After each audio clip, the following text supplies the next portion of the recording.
Crime Classics. Good evening. I am Thomas Hyland with another true story of crime. Listen. That was a cake baker breaking an egg and separating it, the white here, the yolk here. That was the last of 12 eggs to be separated. Next step in the recipe, beat the whites. Our cake baker is French and a good baker, too, so, of course, the cake will be of a lightness and a delicacy that... a cake that kisses back. Pour in the sugar, the flour, and now the ingredient that makes this cake different from all other cakes. You didn't hear anything because it was only a smidgen, and smidgens don't make any more noise, not even a smidgen of arsenic, which that was. The noise comes later. So tonight, my report to you on the 7-layered arsenic cake of Madame Lafarge. Crime Classics, a new series of true crime stories taken from the records and newspapers of every land from every time. Your host each week, Mr. Thomas Hyland, connoisseur of crime, student of violence, and teller of murders. And now, once again, Mr. Thomas Hyland and his report on the 7-layered arsenic cake of Madame Lafarge.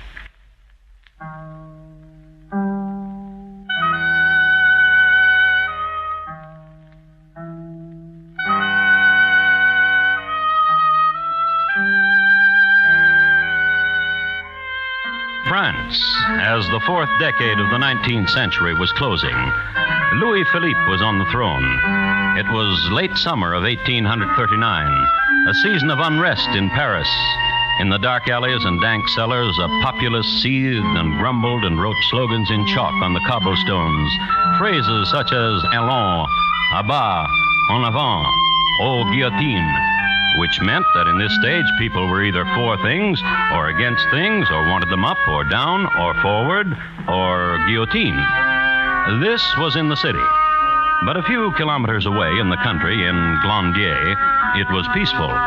Summer was dying gently, and the folk took their cue from nature. I'm quite sure she will be eminently satisfactory, madame. Her name is Marie Fortuné Capello. It is music, no? Marie Fortuné Capello. Is she rich? She has 25,000 francs in her own name. Marie Fortuné Capello. She will make a most excellent daughter-in-law to you, madame. I personally will guarantee it. Huh? I only meant that she is of quality. I personally knew her father, an artilleryman to Napoleon. Stirring. Who froze to his cannon outside of Moscow. Commendable. So, you see, you have come to the correct marriage broker. Madame. Yes? Your son, Charles, he has been apprised of the arrangement you are negotiating for him? 25,000 francs. Yes, and her own trousseau. He has been apprised. Go to him then and tell him he is most fortunate. His beloved is not only of wealth, but of beauty. We are in agreement, madame? She's in good health? Excellent. She has never been married before? Never. Then we are in agreement. Therefore, if you please... 10% of 25,000. 2,500 francs. Here. 3,000. And 500 franc change. Madame. Yes? Your son, your fortunate son, Charles. Yes? He still spends his time at the blast furnace? I cannot get him interested in anything else. Strange. I only say this because I recall in my youth there were other things to do. Strolling, picnics in the bois. My son Charles is a young man who likes to spend his time at the blast furnace. To each his own, eh, madame? Goodbye, madame.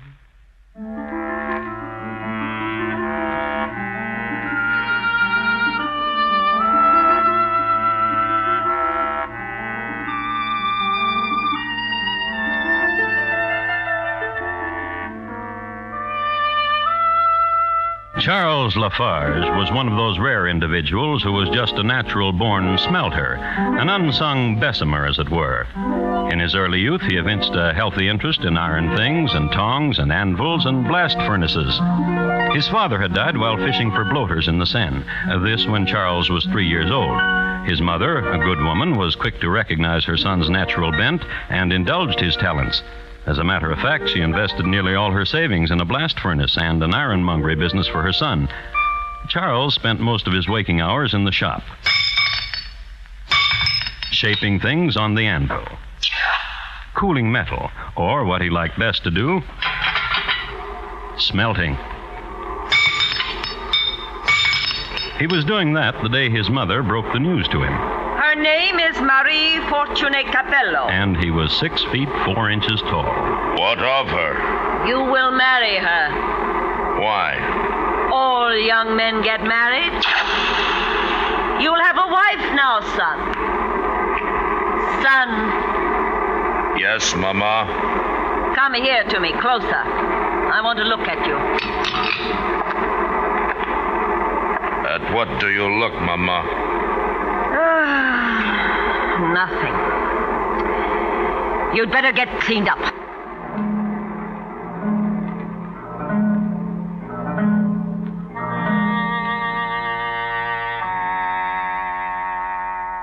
And he did.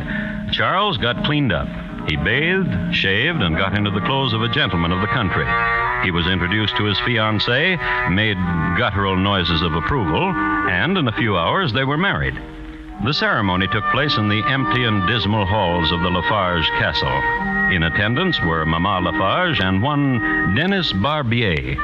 Dennis, it should be mentioned, was an employee and bosom friend to Charles. And it must be assumed that Dennis was happy for his friend for having brought such a winsome and lovely creature into an abode usually areek with odors of sulfur and slag. At the end of the ceremony, Dennis offered his arm to Mama, and they left. Then, this is what happened to the newlyweds. But it frightens me. Frightens? Please. Frightens? How? The terrible heat of it. Well, it is a fire. It is hot. How frightens? Please. Look to me. Yes. This bar, this iron bar. Do you see? Do you see it bending? It. Look.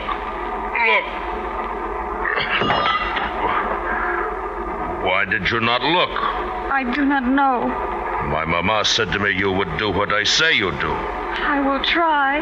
Well, then look to me. Yes.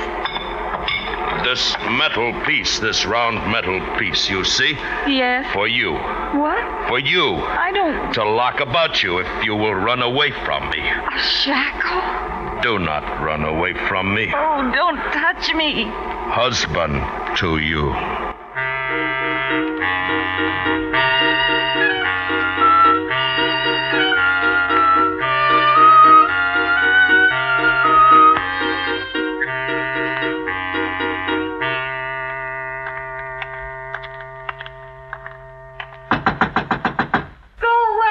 It is not your husband, madame. It is I. It is Dennis. It is Dennis. Dennis. What do you want? Your husband sent me to speak with you. May I come in? Your husband said I was to enter your rooms and to speak with you. Thank you, madame. To speak to me of what? Madame, how long has it been since you've been here in the chateau? You know it. 4 months more. Such joy you have brought to all of us. Of course, we have not seen much of you since you've locked yourself in your room for the most part, but if this makes you happy, all of us are happy. Say what you wish to say and get out. I bring sad news. What? Your husband has gone to Paris alone. I will turn my back while you weep. You finished? Oh, madame, you look so radiant after a good cry. When did he go? This morning. Oh, He has a plan for a blast furnace, a new principle. my husband. He was introduced to pencil and paper just last week, and already he has the theory for a new furnace. Remarkable, is it not? I wish him well. He asked me, shy man that he is, to say another thing, The 25,000 francs, which is banked in your name, he wishes it. Where are you, madame? Poor madame. Where are you, madame? I would give it to him. Just a while ago, below at the furnace, he fashioned a thing. Oh, it's diabolical, the equipment your husband can make. Before he left, he lifted it up with both hands and said, "Just my wife's size." Ugh. And if I give it to him? He will have compassion for you. He says only that. He will honor your desire to remain alone. Very well. Oh, you are a good wife. Oh, a word. Yes? I, too, have compassion for you. You must understand that. Compassion? Why? Your husband is a brute. He is a brute. He is also an imbecile. Yes. He is better off if he is dead. Yes. What? I said yes. He is better off if he is dead. Of course he is. Madame, I take your leave.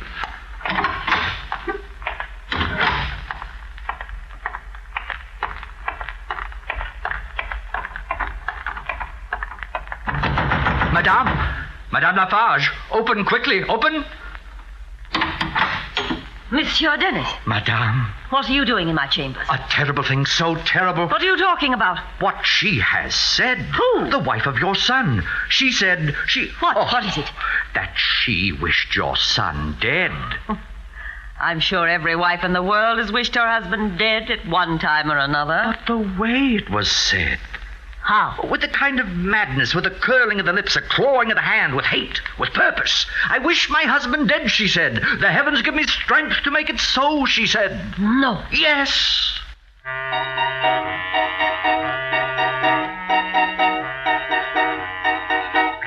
This banter kept up a few moments more. Then Mama became firmly convinced that she had a potential murderess for a daughter-in-law. Dennis, on the other hand, went to the pharmacy and bought some arsenic.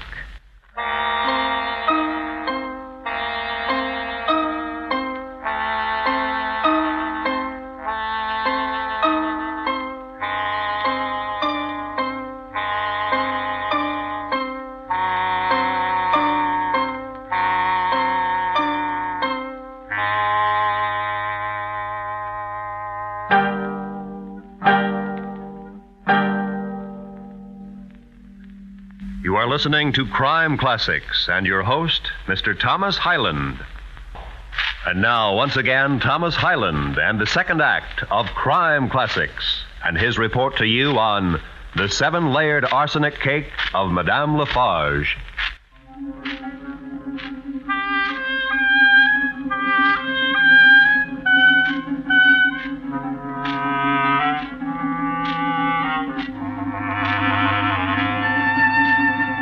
If you happen to pick up any standard almanac of France for the year 1840 and look up the climate for the first week of the year, you will read Il fait froid. That's the French way for putting it that there were blizzards and snows and hails and sleets and cold rains. As a matter of fact, this was one of the most miserable weeks in the annals of French weather. It is only legend, but it's worth mentioning. A freak storm up from the provinces caused a fall of frozen bloaters on the banks of the Seine. And northward, in the town of Glandier, the blizzard swirled bleakly around the parapets of the Lafarge castle. But on the main floor, in a kitchen lighted by a roaring blaze and warmed by a scene of domestic enterprise... No, you must take the dough and roll it. There, on the table of my aunt. Your aunt must have been too generous, Madame Lafarge, to have given you so much furniture. Knead the dough, daughter-in-law. And now I must ask you a question. What is it? Do you hate my son, your husband? I will answer you. At times I do hate him. This I can understand. But do you wish him dead? Oh, no. Oh, perhaps in a burst of fury, yes, but... Oh, no, he... Yes? Like a child. Like a small child. Dennis said... What? Nothing. Dennis is so quick to take offense. He cares so much for my son. Have you noticed? Truly a friend, truly. I feel for your son. Somehow, right now, I feel for your son a warmth. So the baking of these cakes, which I will send to him in Paris. I am the most fortunate of mothers-in-law. I have resolved to give my marriage every chance to forget what has happened. Therefore, I will do as my husband bids. You will send him the money? All of it that is in my name. 25,000 francs? To the sou. I will send it along with the cake. Marie. Yes, dear mother-in-law? You are good. It is important that Charles build his blast furnace. When that is done... Never mind. Here, will you put the dough in the pans? There should be enough to fill those 5 small ones. Gladly. I will wash my hands and write Charles a note. You'll find the pen on the desk of my aunt. And when you are finished, we will put it with the cakes and the money. And Dennis will mail all of it. Let me kiss you. And they offered each other their cheeks.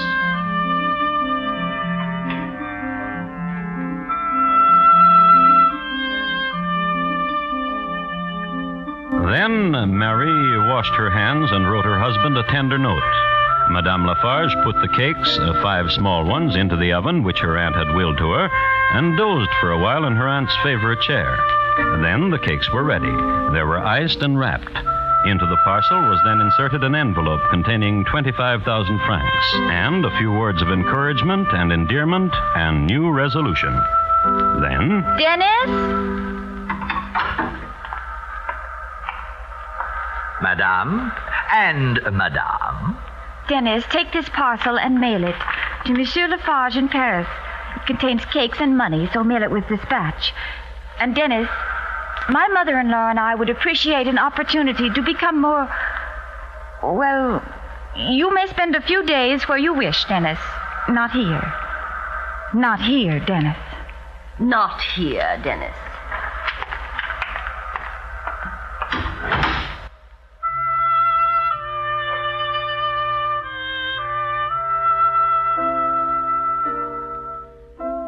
Oh, Charles Lafarge got the parcel all right. It was mailed all right, and he got it. But if you think for one moment that Dennis was there when it arrived, you're right. So, my dear friend Charles, I thought that you would be lonesome in Paris. So many of the young men get lonely in Paris. You are good. So I thought to... Now, who could that be? Charles. Charles? Now, who could that be? May I see? I will see. Oh. Well, thank you. A package for you, Charles. A package? Yes, it is.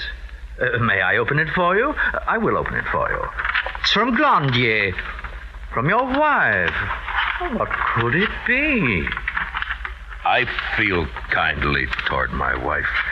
Perhaps when this of the blast furnace is done, when I get back to Glandier, I will... A cake? I like cakes. Such a large cake. And here, an envelope. Oh, money. How much? 3,000 francs. I hoped she'd send the 25. Oh, there is a note here, too. Read it to me. Dear Charles, keep warm. Here is cake, here is money. Your wife, Marie. Charles? Yes? May I cut a piece of cake for you? I will cut a piece of cake for you. Myself, I will eat none of it. My stomach is turning into a paunch. It is a fine-looking cake. Here. Eat. Do you like it? Is it good? Is it light? Yeah. More.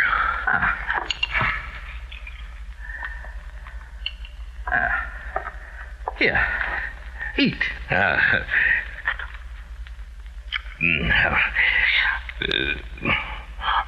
What's the matter? cake lies against my heart. Oh? Painfully.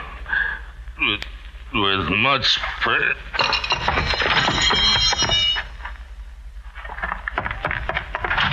Help!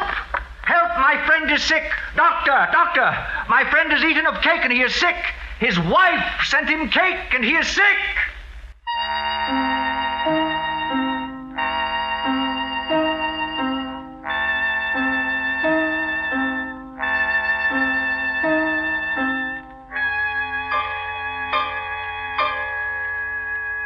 His wife sent him cake and he became sick, Inspector. I do not wish to say it, but you forgive me, do you not? Oh, yes, you do.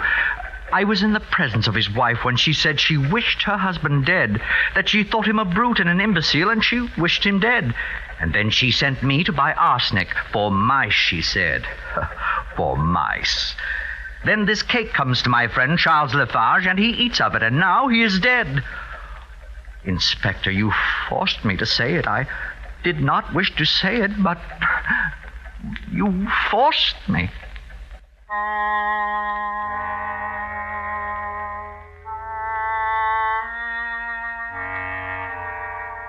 Marie Fortuné Capello Lafarge was arrested on the charge of murder.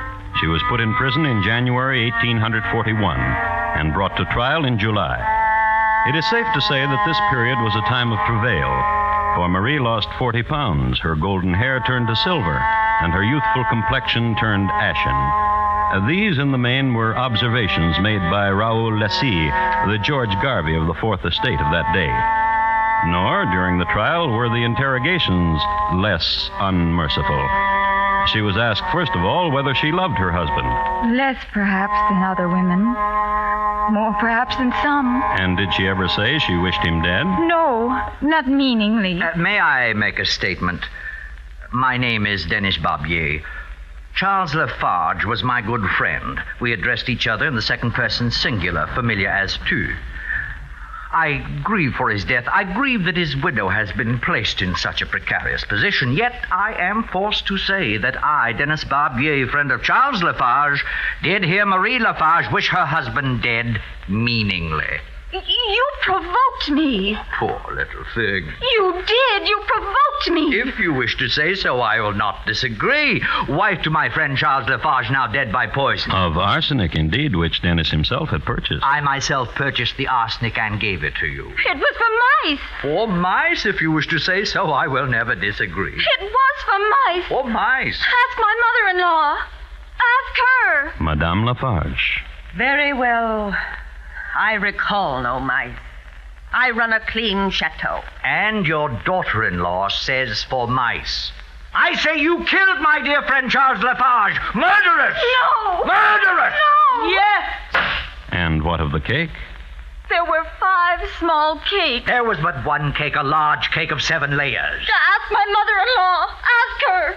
Madame Lafarge. I do not remember. You yourself put them in those 5 pans. I do not remember. Murderous! No! Yes! And what of the money? From the bank, I took 25,000 francs and put them in the parcel. There was only 3,000 francs in the parcel. Murderous! Murderous! Murderous!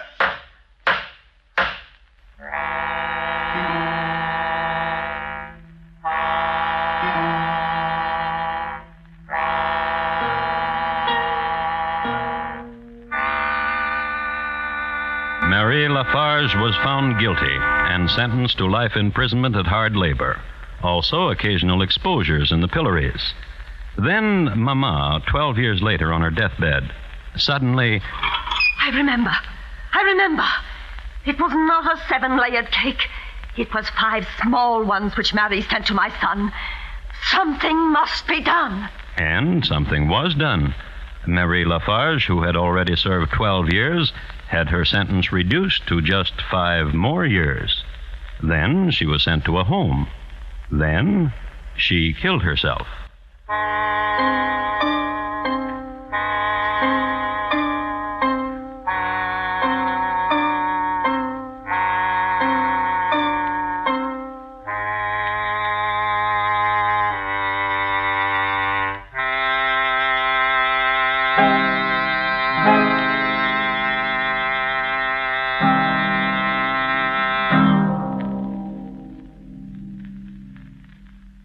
Thomas Hyland will return in just a moment to tell you about next week's crime classic. And here again is Thomas Hyland. Next week, the broad state of New Mexico, at a time when it was worth your life to walk down the street, armed or unarmed, day or night. My report to you will be on Billy Bonnie Bloodletter, also known as the Kid. Thank you. Good night. Madame Lafarge, tonight's crime classic, was adapted from the original court reports and newspaper accounts by Morton Fine and David Friedkin. The music was composed and conducted by Bernard Herrmann, and the program is produced and directed by Elliott Lewis. Thomas Hyland is portrayed on radio by Lou Merrill. In tonight's story, Eve McVeigh was heard as Marie, Irene Tedrow as Madame Lafarge, Joseph Kearns as Dennis, Edgar Barrier as Noonie, and William Conrad as Charles. Roy Rowan speaking. This is the CBS Radio Network.